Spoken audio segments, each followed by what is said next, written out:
പോകണം. അത് കർണാടക കോൺഗ്രസിലെ പ്രതിസന്ധിയുമായി ബന്ധപ്പെട്ടാണ്. തർക്കം വീണ്ടും ഹൈക്കമാൻഡിന് മുന്നിലേക്ക് എത്തിയിരിക്കുന്നു. ഇപ്പോൾ കൂടുതൽ നേതാക്കൾ മുഖ്യമന്ത്രി സ്ഥാനത്തേക്ക് അവകാശവാദം ഉന്നയിക്കുന്നു എന്നുള്ള വിവരം കൂടി പുറത്തുവരുന്ന പശ്ചാത്തലമുണ്ട്. DK ശിവകുമാർ ഡൽഹിയിലെത്തുന്നുണ്ട്.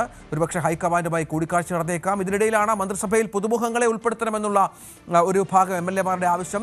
ഇതിനോടും DK ശിവകുമാർ താതാത്മ്യം പ്രാപിക്കുന്ന കാഴ്ചയാണ് ഇപ്പോൾ പുറത്തുവിടുന്നത്.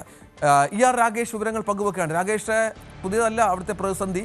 പ്രശ്നങ്ങൾ വഷളാവുകയാണ്, രൂക്ഷമാവുകയാണ്. ഇപ്പോൾ തർക്കം അതിര് കവിയുന്ന ലക്ഷണമാണോ? രഞ്ജിത്ത്, ഏതായാലും DK ക്യാമ്പ് നേതൃമാറ്റം വേണമെന്ന നിലപാടിൽ ഉറച്ചു നിൽക്കുകയാണ്. കാലങ്ങളായി അവർ ആവശ്യം ഉന്നയിക്കുന്നുണ്ട്. പ്രത്യേകിച്ച് ബജറ്റ് സമ്മേളനം നടക്കാനിരിക്കുന്നു. അതിന് മുൻപ് തന്നെ മാറ്റം വേണമെന്ന നിലപാടിലേക്ക് ഇപ്പോൾ DK ക്യാമ്പ് പോവുകയാണ്. ഏതായാലും ഹൈക്കമാൻഡുമായുള്ള കൂടിക്കാഴ്ച DK ശിവകുമാർ ഇന്ന് നടത്തും. അതിലൊരുപക്ഷെ DK ശിവകുമാർ തൻ്റെ നിലപാട് ആവർത്തിക്കാനും സാധ്യതയുണ്ട്. കാരണം 2.5 വർഷം ശേഷം മുഖ്യമന്ത്രിയാകാമെന്ന നിലപാടാണ് നേരത്തെ ഹൈക്കമാൻഡ് DK ശിവകുമാറിന് ഉറപ്പ് നൽകിയത്. ഹൈക്കമാൻഡ് ഏതായാലും പുറമേക്ക് അത്തരം കാര്യങ്ങൾ പറഞ്ഞിരുന്നെങ്കിൽ പോലും DK ക്യാമ്പ് അത് ആവർത്തിക്കുന്നുണ്ട്. അപ്പോൾ കഴിഞ്ഞ ഡിസംബറിൽ ഈ 2.5 വർഷ കാലാവധി കഴിഞ്ഞതാണ്. അപ്പോൾ മുഖ്യമന്ത്രി സ്ഥാനത്തേക്ക് കൊണ്ടുവരണം എന്നൊരാവശ്യമാണ് ഇപ്പോൾ DK ശിവകുമാറിനെ അനുകൂലിക്കുന്നവരും ആവർത്തിച്ച് ആവശ്യപ്പെടുന്നത്. പക്ഷേ സിദ്ധരാമയ്യ ക്യാമ്പിൻ്റെ ഭാഗത്തുനിന്നും മറുനീക്കങ്ങൾ നടക്കുന്നുണ്ട് എന്ന കാര്യത്തിൽ സംശയമില്ല. കാരണം കഴിഞ്ഞ കുറച്ച് ദിവസം മുൻപാണ് ഒരു ദളിത് നേതാവ് ഭാവിയിൽ കർണാടകത്തിൻ്റെ മുഖ്യമന്ത്രിയാകുമെന്ന് സിദ്ധരാമയ്യ പറഞ്ഞത്. അത് ചില നീക്കങ്ങൾ ലക്ഷ്യമിട്ടുകൊണ്ടാണ്. കാരണം സിദ്ധരാമയ്യയ്ക്ക് മാറേണ്ട ഒരു സാഹചര്യം അനിവാര്യമായാൽ മറ്റൊരു നേതാവിനെ, DK ശിവകുമാറിന് പകരം മറ്റൊരു നേതാവിനെ കൊണ്ടുവരിക എന്നതാണ് ഇതിലൂടെ ഏതായാലും ലക്ഷ്യമിടുന്നത്. പ്രത്യേകിച്ച് G പരമേശ്വര മുൻ PCC അധ്യക്ഷൻ കൂടിയാണ്. അദ്ദേഹം ഇപ്പോൾ സിദ്ധരാമയ്യയുമായി ചേർന്ന് നിൽക്കുന്ന വ്യക്തിയാണ്. അദ്ദേഹം തന്നെ കഴിഞ്ഞ ദിവസം, അതായത് ഇന്നലെ പ്രതികരിച്ചിട്ടുണ്ട്.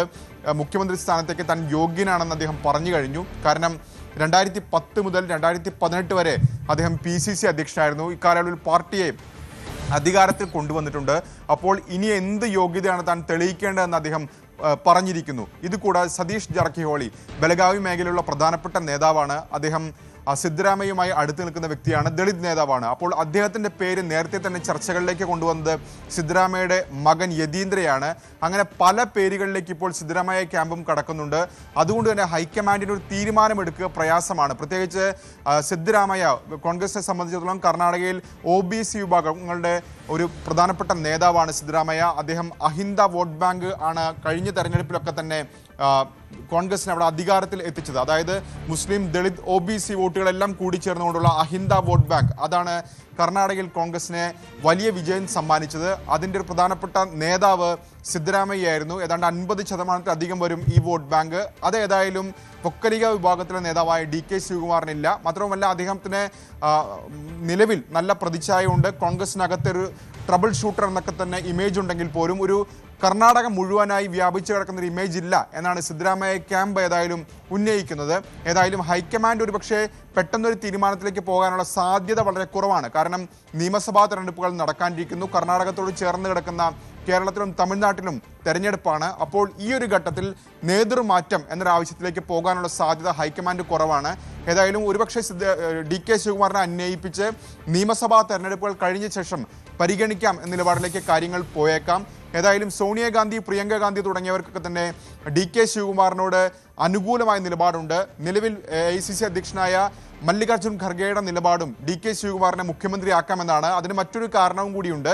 കാരണം DK ശിവകുമാർ മുഖ്യമന്ത്രി സ്ഥാനത്തേക്ക് വരികയാണെങ്കിൽ അദ്ദേഹത്തിൻ്റെ മകൻ പ്രിയങ്ക് ഖാർഗെ ഉപമുഖ്യമന്ത്രിയാകാനുള്ള സാധ്യത വളരെ കൂടുതലാണ്. നിലവിൽ അദ്ദേഹം സിദ്ധരാമയ്യ സർക്കാരിൽ മന്ത്രിയാണ്. പക്ഷെ മറുവശം നോക്കുകയാണെങ്കിൽ രാഹുൽ ഗാന്ധിയും KC വേണുഗോപാലും നിലവിലും സിദ്ധരാമയ്യയ്ക്ക് അനുകൂലമായ നിലപാടാണ് സ്വീകരിച്ചിരിക്കുന്നത്. അതുകൊണ്ട് തന്നെ പെട്ടെന്നൊരു തീരുമാനത്തിലേക്ക് AICC നേതൃത്വത്തിന് പോവുക എളുപ്പമായിരിക്കില്ല എന്നാണ് ഇപ്പോൾ നമുക്ക് കൂട്ടിച്ചേർക്കാൻ കഴിയുന്നത്. ഏതായാലും ഇന്ന് DK ശിവകുമാർ ഹൈക്കമാൻഡുമായി കൂടിക്കാഴ്ച നടത്തിയ ശേഷം എന്തായിരിക്കും പ്രതികരിക്കുക എന്നുള്ളത് നിർണായകമായ കാര്യമാണ്. അതിനിടെ തന്നെ 38 MLA-മാർ ഇപ്പോൾ കത്ത് നൽകിയിട്ടുണ്ട്. അതായത് പുതുമുഖങ്ങളെ മന്ത്രിസഭാ പുനഃസംഘടനയിൽ പരിഗണിക്കണം എന്നൊരാവശ്യമാണ് അവർ മുന്നോട്ട് വയ്ക്കുന്നത്. ശരി, ER രാഗേഷ് വിവരങ്ങൾ പങ്കുവച്ചു. കൂടുതൽ വാർത്തകൾക്ക് News 18 കേരളം യൂട്യൂബ് ചാനൽ സബ്സ്ക്രൈബ് ചെയ്യുക.